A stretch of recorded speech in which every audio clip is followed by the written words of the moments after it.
2048 में अमेरिका में एक नई सरकार आती है जिसका नाम है New Founding Fathers of America NFFA। ये लोग एक पुराना नियम फिर से शुरू करते हैं जिसे पर्ज कहते हैं। पर्ज में साल में एक रात के लिए कोई भी अपराध करना कानूनी होता है, यहाँ तक कि मारना भी। इस नई सरकार के आने से देश में कुछ लोग जो अपने आप को दूसरों से बेहतर मानते हैं और जो अपने देश को सबसे ऊपर मानते हैं, उनकी ताकत बढ़ जाती है। बहुत से आम लोग डरते हैं कि इस बार का पर्ज देश के लिए बहुत बुरा होगा। जुआन और एडला नाम के दो लोग मैक्सिको से अमेरिका में बेहतर जिंदगी की तलाश में आते हैं। वे गैर कानूनी तरीके से टेक्सास में घुसते हैं। जुआन एक किसान परिवार के खेत में काम करता है और एडला शहर में नौकरी करती है। 10 महीने बाद जब पर्ज की रात आने वाली होती है तो जुआन और एडला कुछ और लोगों के साथ एक सुरक्षित जगह पर छिप जाते हैं। ये जगह चारों तरफ से दीवारों से घिरी होती है और हथियारबंद लोग इसकी रखवाली करते हैं।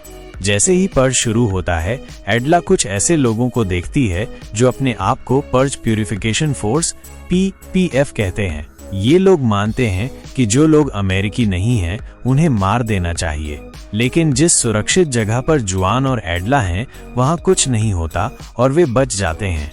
अगली सुबह जुआन और एडला काम पर लौटते हैं, लेकिन उनके बहुत से साथी काम पर नहीं आते हैं। एडला पर कुछ ऐसे लोग हमला करते हैं जो हमेशा पर्ज करना चाहते हैं, लेकिन उसका बॉस डेरियस उसे बचा लेता है।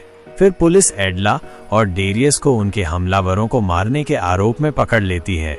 जुआन और उसका एक और साथी टीटी को पता चलता है कि जिस किसान परिवार के खेत में जुआन काम करता है, उन्हें उनके ही कुछ सफेद मजदूरों ने बंधक बना लिया है। ये मजदूर हमेशा पर्ज करने वाले लोग हैं और वे खेत को हड़पना चाहते हैं।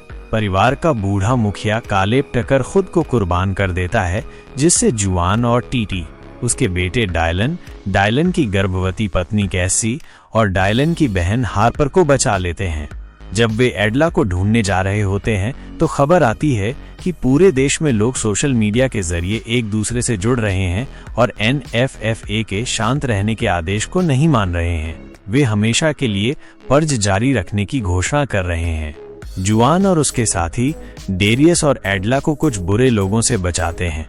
डेरियस अपने परिवार को ढूंढने के लिए पीछे रह जाता है, जबकि बाकी लोग जलते हुए ऑस्टिन शहर से भाग जाते हैं।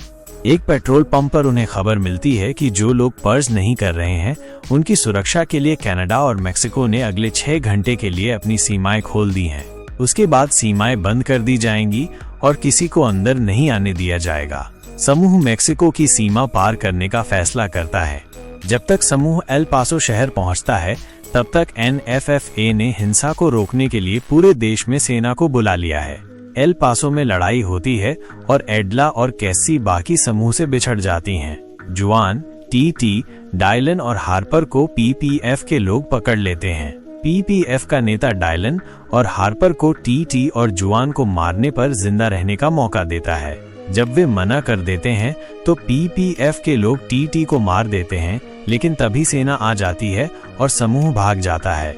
हालांकि कुछ और बुरे लोग उनके छिपने की जगह को नष्ट कर देते हैं, जिसके बाद सेना एल पासो से चली जाती है। इसके जवाब में कनाडा और मेक्सिको अपनी सीमाएं जल्दी बंद करने का ऐलान कर देते हैं, जिससे सीमा पार करने के लिए जमा हुए लोग खतरे में पड़ जाते हैं। शहर के बीच में एडला कैसी को दूसरे बुरे लोगों से बचाती है। वो बताती है कि वो और जुआन पहले एक ऐसे समूह में थे जिन्होंने उन्हें मेक्सिको के ड्रग कार्टेल से लड़ने की ट्रेनिंग दी थी। कमजोर हुआ समूह एक छिपी हुई सुरक्षित जगह पर मिलता है, जिसे एक स्थानीय मूल अमेरिकी जनजाति चलाती है। जनजाति का नेता चियागो सभी को शरणार्थी के तौर पर सीमा पार ले जाने का प्रस्ताव देता है। रेगिस्तान में जुआन, एडला और डायलन चियागो और उसके साथियों के साथ मिलकर अल्फा और PPF के खिलाफ खड़े होते हैं ताकि बाकी शरणार्थियों को भागने का समय मिल सके। जब उनके पास गोलियां खत्म हो जाती हैं तो वे PPF से हाथापाई करते हैं। लड़ाई में PPF के लोग मारे जाते हैं और अल्फा एडला को पकड़ लेता है, लेकिन जुआन और डायलन मिलकर अल्फा को हरा देते हैं और मार डालते हैं। तीनों मेक्सिको की सीमा पार करके एक शरणार्थी शिविर में बाकी लोगों से मिल जाते हैं। वहां डायलन को हार्पर और कैसी मिलती हैं और वो अपनी नई जन्मी बेटी से मिलता है। खबरों में दिखाया जाता है कि NFFA ने सैनिक भेजे हैं, लेकिन वे उस हिंसा को रोक नहीं पा रहे हैं जो अब उनके काबू से बाहर हो गई है। 20 लाख से ज्यादा अमेरिकियों ने कनाडा और मेक्सिको की सीमाएं शरणार्थी के तौर पर पार कर ली हैं और अमेरिका में आम लोग पर्ज करने वालों के खिलाफ एकजुट हो रहे हैं। ये कहानी दिखाती है कि कैसे बुरे लोग ताकत का गलत इस्तेमाल करते हैं और कैसे आम लोग मिलकर उनका सामना करते हैं। ये उम्मीद और हिम्मत की कहानी है, जहां लोग मुश्किल समय में भी एक दूसरे का साथ देते हैं।